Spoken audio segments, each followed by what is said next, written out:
Kung March 20 ka pinanganak, creative, intuitive, at may natural charm ka.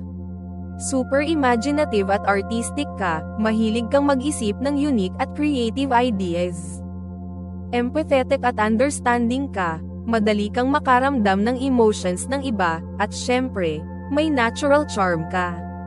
Madali kang magustuhan ng tao dahil sa warm personality mo. Pero minsan, sobrang idealistic ka, kapag hindi tugma ang expectations mo sa reality, nadidismaya ka. May tendency kang maging overthinker, madalas mong iniisip kung tama ba ang ginagawa mo. At dahil mapagbigay ka, minsan napapabayaan mo ang sarili mong needs. Sa love life, romantic at thoughtful ka, mahilig kang magpakilig at magbigay ng effort.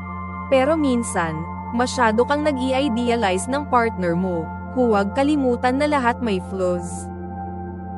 Pagdating sa pera, hindi ka materialistic.